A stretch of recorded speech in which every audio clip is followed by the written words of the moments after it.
Hey, who's in here? Is there anyone in here? No, Daddy. Okay.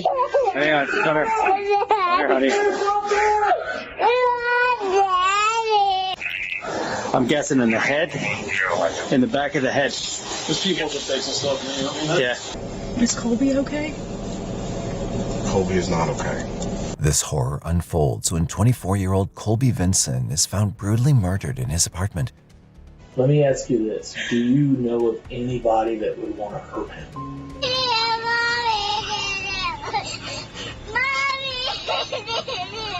Mommy did it?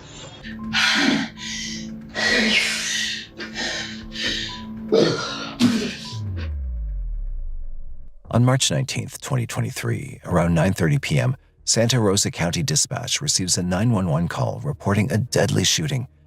Responding to the call, police rush to the scene, and what happens next is nothing less than harrowing.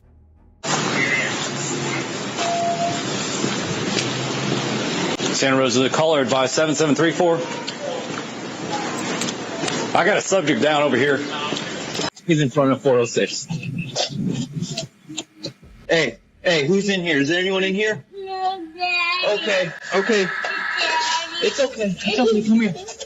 Come here.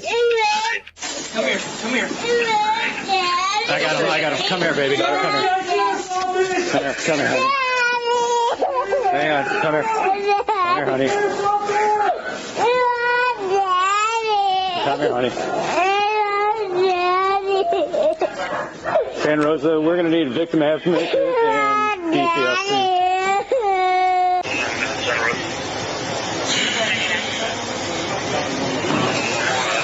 Yeah, he's gone. Officers are met with a heart-wrenching scene. A man is found lying lifeless, and his daughter, Presley, is visibly shaken, suggesting that she has witnessed her father's last agonizing moments right before her eyes. Come here, baby. It's okay. It's okay. It's okay. So where's Annie?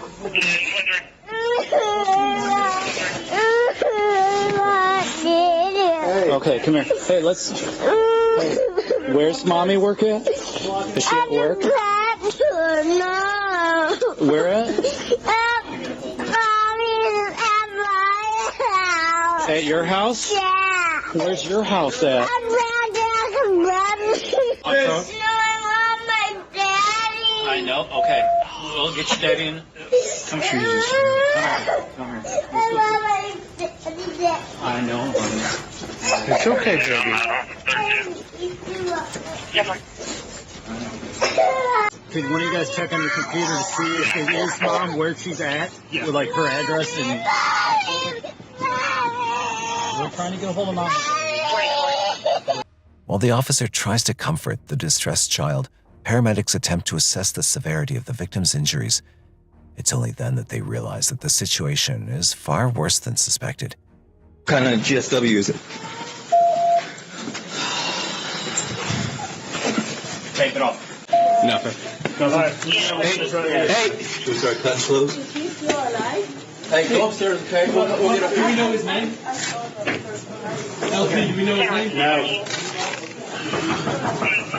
Does he live there?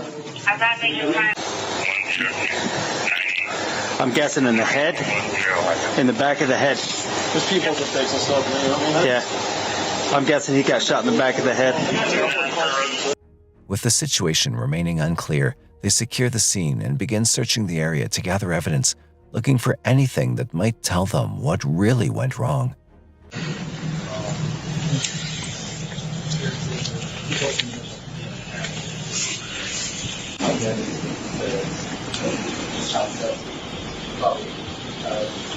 I can't tell what it is. Something shiny right there. The silver thing? Yeah. It doesn't. Nah, that's a piece of little plastic. Yeah, I kept seeing silver shit in here too. Did you get his ID from him? He did. I did. Out of his pocket? Could you tell if he had a cell phone or anything on him? There is a cell phone right there in that pocket. It was connected to the wallet, but... So. When no real leads emerge, officers turn towards the neighbors, hoping someone has seen or heard something. Thankfully, what they discover will provide them with their first crucial lead. Did you hear anything or see anything? That I was walking down halfway when I heard the shot. Mm-hmm. I didn't know it was a Right. shot. When I started walking again down the stairs with my I saw the man on the floor with blood, and I saw a guy walking to the pine needles. Yeah. He was walking right there. That when he was walking, he said, "That was your dad," and he kept talking, but I couldn't hear anything else. Okay. The neighbors' statements provide a crucial lead in the investigation. The perpetrator's cold remark, "This is what you get," confirms to officers that killing this man wasn't just a random act. The killer had a solid motive. However, first, they need to identify the victim. That's what I'm trying to find out. I'll just check Facebook.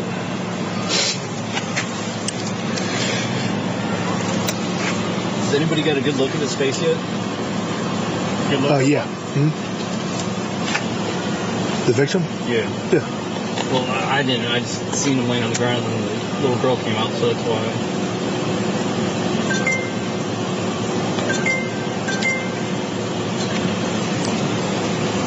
Colby Vincent. Is it? That look like the victim? Yeah. Shorter hair. With the tattoos. It turns out the victim is 24-year-old Colby Vincent, and with his identity confirmed, the officers hope they'll also be able to identify his daughter's mother. I just was trying to recognize it because obviously he's blue. But we're trying to figure out child in common. I think this is Rachel's mom.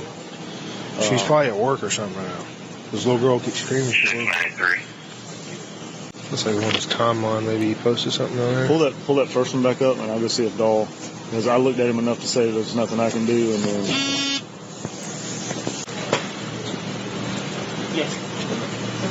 Okay. Well, we found mom then. So. Yeah, Rachel Moore. Go ahead. The mother's confirmed to be Rachel Moore.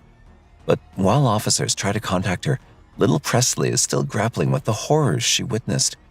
What she says next, no one sees coming.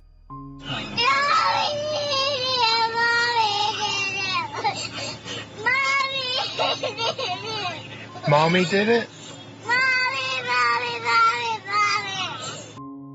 Just then, officers are approached by an unexpected visitor, one who will soon become central to the investigation.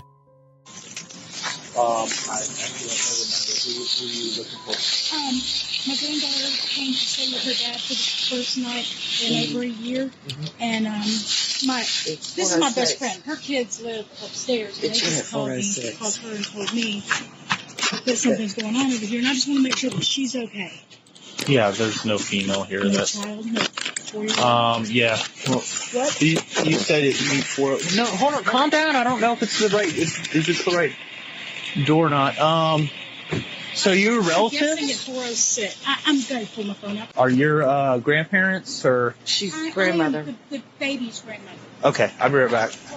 Now, with Rashiel's mother, Christy Moore, present at the crime scene, the police decide to start by questioning her, hoping to understand what happened and who might be responsible. Okay.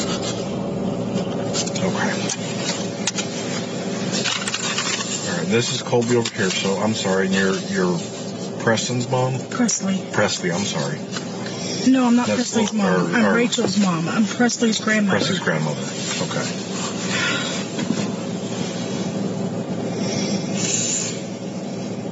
What did he do? Can you tell me? Well, that's what we're trying to figure out here. Is Colby okay? Colby is not okay. Colby is deceased. What? So that's why this is imperative that we try to figure out as much information about what's been going on with him lately. It's our experience that these don't happen at random. I need to call her mom. We're working on that. We're working on all that right now. All that is being taken care of. All that is being taken care of right now, okay? What's been going on with Colby lately? What has he been involved with? Who has he been talking to? Anything you know? This is the first time he saw her in a freaking year. Oh my God. Colby is a great person. Don't let me get me wrong. Colby loved him just like he was one of my children.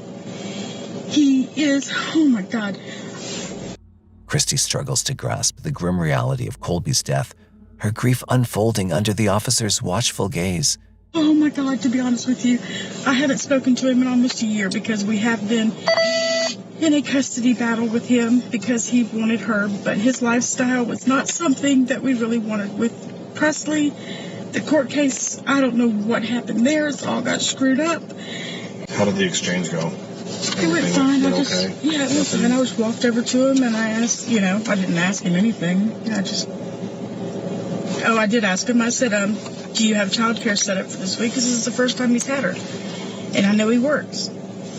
So Colby, did they meet up somewhere to pick her up, or did at they? Publix at 6:30. Okay. Me, Rachel, Chris, and the baby. And Rachel and Chris stayed in the car. I walked her over to him. Oh my God. Now, who is Chris? Rachel's fiance. Okay. Should I call my daughter and tell her to come over here? I mean... No, we've got, like I said, all that stuff right now is getting taken care of. Okay, we have detectives that are trying to go and talk to her, that are going to meet and talk to her as well. The revelation about Presley's custody instantly makes one thing clear. There's more to the story. The detective's suspicions intensify when he recalls her daughter screaming, "Mummy did it," making her an immediate prime suspect. Realizing this, officers know they can't hand over the child to Christy. Not yet. Desperate to find out more about the absolute mess behind their custody drama, the officers decide to visit Rachel and confront her with the news face to face. Okay. So your daughter is fine. I cannot tell you a whole lot due to it being an active criminal investigation, but Colby has passed away. Where's Presley? She's safe. She's perfectly safe. She's perfectly safe. Nothing has happened to her. But Colby has passed away. I can't tell you that. Was she with her? Did she see it? I don't know all the details. There's a lot of moving parts to this case. We've got several detectives. We've got a lot of people on the scene right now. My job was to come over here and speak to you. Let me ask you this. Do you know of anybody that would want to hurt him? I pushed him out of my life as far as possible. Sure. I don't know. Like any mother, Rachel's first concern is her child. Officers instantly realize this and give her some time to process the news before they bring her in for questioning. However, what she reveals next changes everything they thought they knew about the case. How long were you and Colby together before you separated? Probably 4.5, 5 years maybe. But my child was about 14 months old when we separated. She's 4 now, and we haven't had much contact since then. Did you guys live in Santa Rosa? Yeah. The whole time? Yes. Okay. If you don't mind me asking, why'd you guys separate? He has a drug obsession. Like, no matter what environment I would put him in, he would bring the drugs to it. I could get him out of the environment and he would be the drug dealer. I could take him. We moved out because his family said that if you have a baby and you live with your family, it just automatically ruins your family relationship. Like, you don't get to grow as a family. And he took that personally. So we moved out, and we were 4 minutes from my mom's house, and that was okay. I was like, okay, fine. Well, once we moved out, he started selling drugs. He started growing drugs in our house, and I had my kid, and I was like, hey, you can't do this. Like, this is a dangerous situation for our daughter. Like, you gotta stop. According to Rashiel, despite repeated warnings, Colby's drug obsession only got worse. Ultimately, Rashiel had to leave him and move to her mother's house for Presley's safety. But according to her, Colby followed her, carrying on with his habits even there. But this wouldn't be the worst of their troubles. Losing all hope, Rashiel took matters to the court, hoping to put an end to it forever and save her child from substance abuse. But the court battle would not go down like she expected. Call saying, hey, answer the front door. And I answer the door, and there's deputies saying, hey, where were you? What were you doing? I'm here, sleeping, up here, waiting.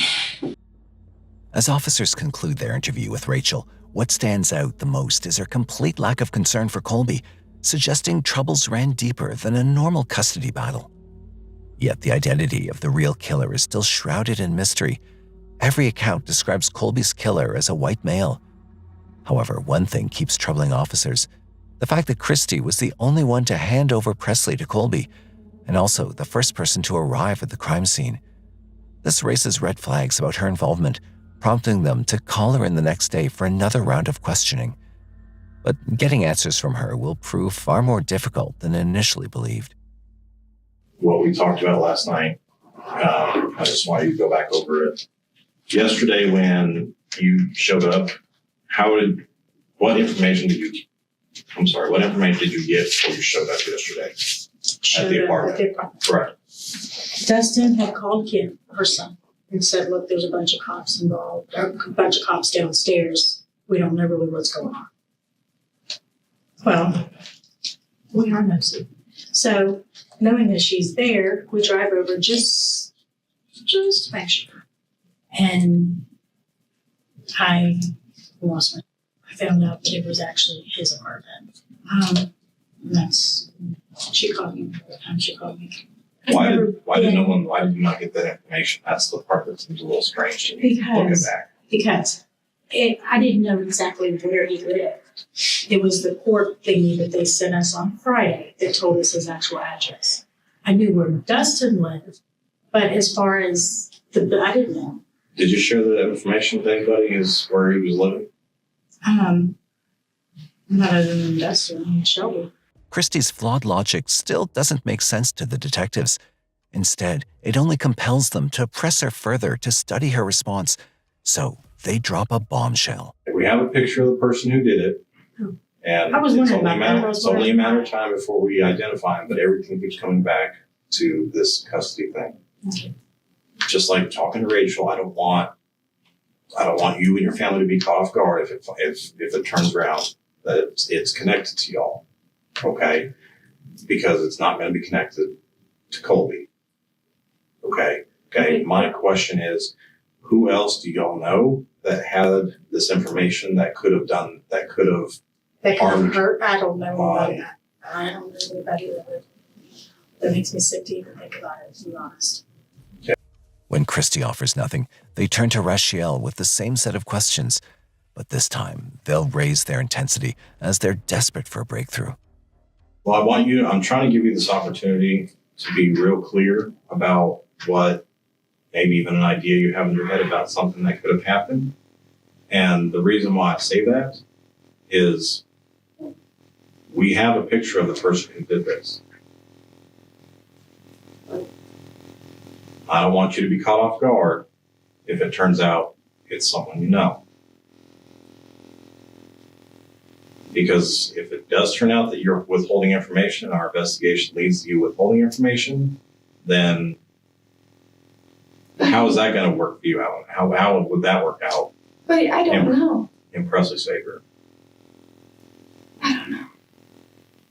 I'm going to tell you, I have talked to everybody the same way. Taking it seriously? Does that make sense? No. Like I said, my family's I'm not violent. I don't understand. I'm not saying you're violent.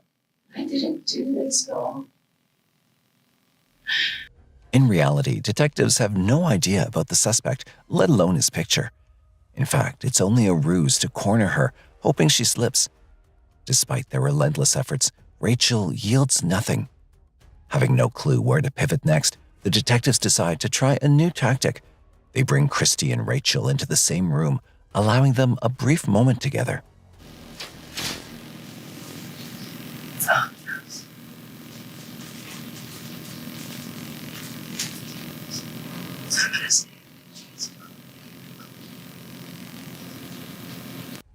All of a sudden, Rachel begins pointing the cops towards a new name, her ex-stepfather, Jason Curtis, aka Booger, who's been separated from her family for 13 years, unaware that naming him won't end the interrogation, but fuel it further. Just tell your mom what's going on? No, I figured I could tell us all at the same time. Okay. This is something I need to sit down and Yes. throw up. Yeah, you might called Booger on Monday and told him about the court date with Jason Curtis. And I was panicking then. And he told me not to worry about it. It wouldn't be something you gotta worry about. And I messaged him, told him everything that was going on. And he had sent me pictures of knives and guns and Renaissance shit. But I didn't think anything of it because he lived far away. What did he send you the pictures of the knives and guns on? Was it on text message, Facebook? Messenger, but I thought that was bad to have. Facebook Messenger, right? Yeah. After I deleted that immediately as soon as everything hit the fan. I was like, oh wow, this is probably bad. This probably looks awful. After revealing the pictures of weapons she'd recovered from Jason, Rachel continues her story, leading investigators toward a chilling new possibility. Yeah. I called him again on yesterday. Not yesterday. I don't know. Do you think he would actually come down here and shoot him? I don't know. But he did tell me not to worry about it, and then he called last night and said that I don't have to worry about it and everything's fine. And then you left and then they came, so maybe. Who left and then you came? She left and then the detectives came, so maybe. However, the cops know they can't trust this family anymore, so they continue with their intense grilling, probing every detail of the incident to ensure no loophole goes unnoticed. Did he come by your house? No, come by my house. That's why I was like, I didn't think that would actually happen. And when he called, I didn't think that was actually a thing. Oh. As the interrogation drags on, Rachel grows visibly restless and panicked and is about to provide a revelation that exposes the depth of her inner torment.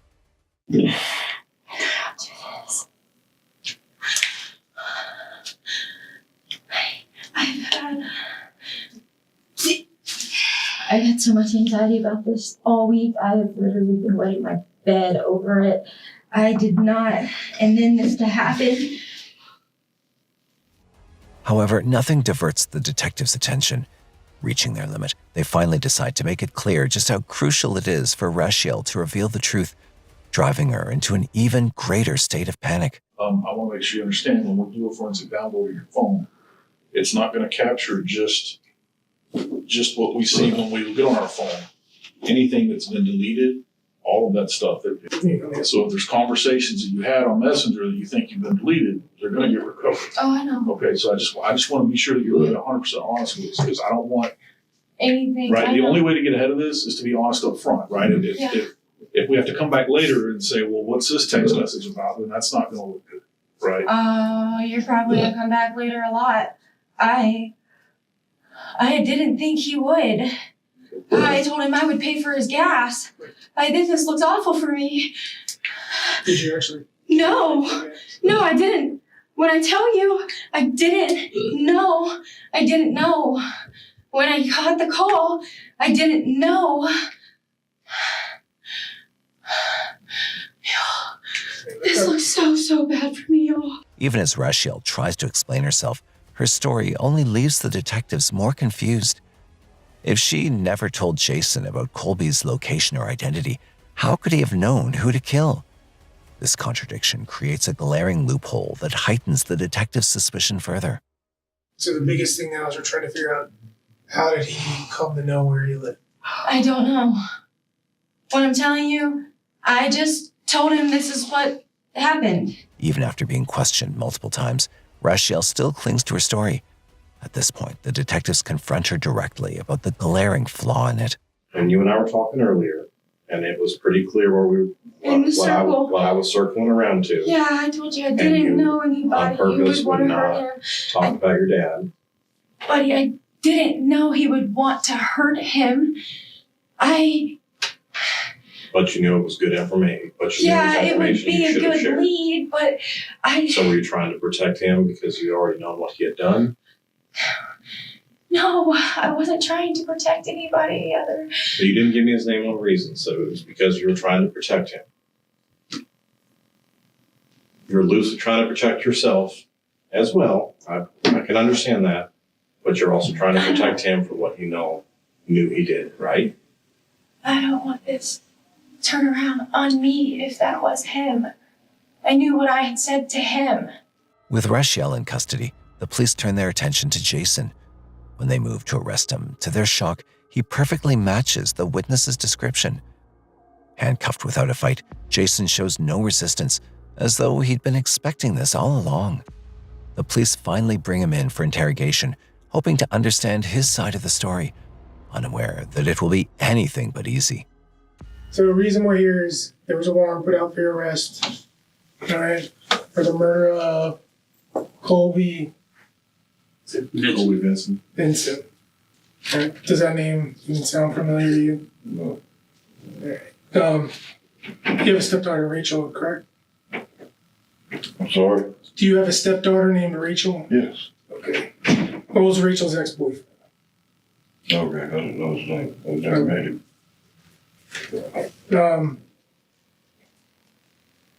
All right, so this incident, obviously, you've been given some details, happened on Sunday, this past Sunday. Can you tell us where you were at all day? I don't really want to answer any questions till I know what's going on. I know Rachel was having trouble with something about custody, but I ain't had nothing to do with that family in 10, 15 years. What do you know about the custody stuff? All I know is that Rachel and him didn't want him to have the baby, and I don't know what happened. They're just arguing over the baby? Yeah. What kind of conversations have you had with Rachel recently? Yeah, it's mostly about she's just upset. Real upset? Yeah, very upset. She said she had pictures of. What kind of information did Rachel share with you? All she said was the court ruled in his favor, and they wouldn't even look at the pictures of where the baby had been abused and burnt. And she said that he was selling drugs out of that apartment. So Rachel is positive that the system and the government failed her, right? Her time of need. Yeah. So she calls her stepdad, who makes her feel comfortable who reached out to take care of her, right? Mm-hmm. Do all I can. Yeah. So what did you do to help take care of her? Nothing. I told her to pay attention to her mother, or to do what her mom said. As the questioning progresses, the cops try to get Jason to realize that he can't keep dodging them forever. To pile on the pressure, they keep bringing up Rachel's name, hoping the constant reminder will finally push Jason into breaking his silence and making a full confession. Giving you the opportunity to save Rachel right here. So where does your love really lie? My love lies to Rachel. So I'm not going to cop something I didn't do. So tell me the truth. I'm not going to go to jail the rest of my life for something I did not do. But you're going to let Rachel do it. If That's she's how much you love guilty, her. there's nothing I can do about it. So it's an accident that we're sitting in front of you? No, it's not. Okay, so tell me why it's not an accident that you're in that chair right there in handcuffs. Because you believe I shot somebody? Well, since I did, you can't prove it. So. Despite their relentless efforts, the cops get no confession from Jason. But the case takes a turn when they search his home, uncovering the chilling extent of Rachel and her family's meticulous planning to murder Colby simply because she didn't want to hand Presley's custody to him due to his drug obsession. The evidence shows that Rachel had sent $150 to Jason, a silver revolver matching the murder weapon is found in the house, and a note with Colby's description is discovered in his car. Findings enough to charge him without a shadow of a doubt. On April 24, 2025, Rachel is found guilty of first-degree murder and evidence tampering, and she receives a life sentence without parole.